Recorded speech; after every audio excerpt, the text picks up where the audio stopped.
Hi everybody, Lance Moore, and today we're on day number 4 of the New Home series.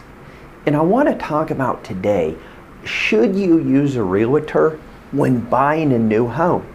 And I know a lot of you out there are probably thinking, well, of course you're going to say, yes, you are a realtor. And you'd be right, but not for the reasons you're thinking. Let me give you the reasons why through a story. When I was first in the real estate business, relatively new agent, I was driving down the road and I got a call from a gentleman, Dave. He said he is looking for a home. We spent about 15 minutes on the telephone talking about what he was looking for, his wants and needs, what's important, the areas. I was going over everything with him.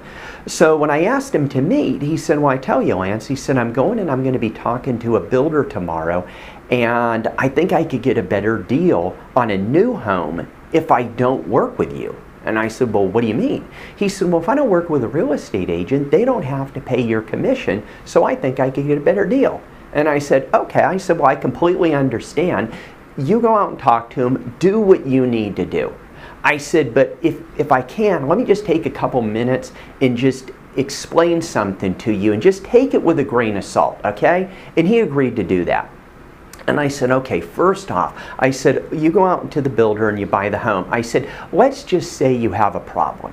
Let's say you don't have a real estate agent and 4 other buyers have problems and they have a real estate agent. I said, who do you think the last person on the totem pole is? And he said, well, me? And I said, well, you would be right. I said, so 2 of those problems get resolved, 2 more problems pop up, and they have real estate agents. Who's the last person on the totem pole?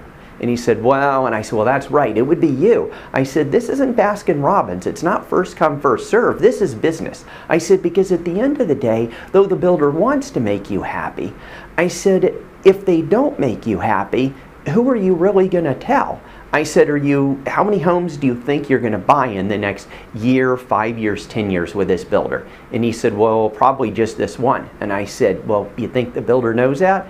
He said, yeah. And I said, okay, well, let's say you weren't happy and you went and told 5 friends and family members and coworkers, or even if you were happy. I said, how many homes do you think they're going to buy over the next year, 5 years, 10 years? And he's like, well, and I said, probably 0. And he said, well, yeah, probably. And I said, do you think the builder knows that? And he said, yeah. I said, well, they probably do. I said, but over the next year, 5 years, 10 years, I said, how many homes do you think I'm going to sell through this builder? I said, 1, 5, 50? And he said, well, yeah, I mean, you could eventually sell quite a few. And I said, yeah. I said, and the builder knows this. I said, 70 to 80% of all builders' business comes from real estate agents like myself. I said, they have parties and VIP rooms and a whole host of events for real estate agents. I said, so you could see how they look at things. I said, no, I understand the commission thing. I said, so let me tell you how it works. I said, most builders out there, their fiscal year ending is December 31st. I said, and that's sort of normal. I said, most builders, virtually all builders for that matter, what they start to do at the end of October, maybe in November, they start putting their budget together for the following year. And they want to find out what all their projections are. So how many subdivisions they're in now, how many are going to be closed out, how many they're starting next year, what their advertising budget is, what their marketing budget is, what their realtor budget is, what their promotional and VIP budget is, what their budget is to pay their sales representatives. Everything's going to be already in there, and then they're going to put the projections out there. I said, so if you go into a builder that's building maybe 500 homes or 40,000 homes a year, and you're saying, hey, I want you to change all your projections and give me a better deal because I'm not using a realtor, that isn't how it works. Does this make sense? And he said, well, yeah, actually it does. And I said, well, that's how they all work. I said, so whether you use a realtor, whether you don't use a realtor, they're not going to be changing their price at all. So it would behoove you to use a real estate agent. And he agreed, and I said, now on top of that, it would behoove you to use a real estate agent that really knows what they're doing and has a reputation with builders who sold homes. So he agreed, and we went on. Basically what happened is he was building the home, and the home was brick. So he picked his colors, and about 4 months later, he gave me a call and he said, "Hey Lance, I got some news. They bricked my home." And I said, "Well, that's fantastic. How's it look?" And he said, "Well, it looks great, but they bricked it the wrong color." And I said, "Oh." I said, "Well, did you talk to Rachel?" That's the sales counselor. And he said, "Well, I talked to Rachel. She said to come in and get my earnest money, so I called you." And I said, "Okay." So let me give Rachel a call. So I called Rachel, and Rachel's like, "Hey, look, Lance, here's the thing. We have an out in our contract if stuff like this happens," which they all do, because they're the builder's contracts, not your attorneys or yours or the real estate communities. So she said, "What we elected to do is we'll just give David back his earnest money, and he could either buy another home on another lot or just go to another builder." And I said, "Well, that's absurd. He's been waiting 4 months." And she said, "Lance, it doesn't behoove us to rip all the brick off the home. That's too much money. Well, those are his choices. He could pick one or the other." And I said, "Well, give me your sales manager's name and number. I'm going to call him." So I called the sales manager. We went back and forth over a couple days. To make a long story short, they went out there, completely re-bricked his home.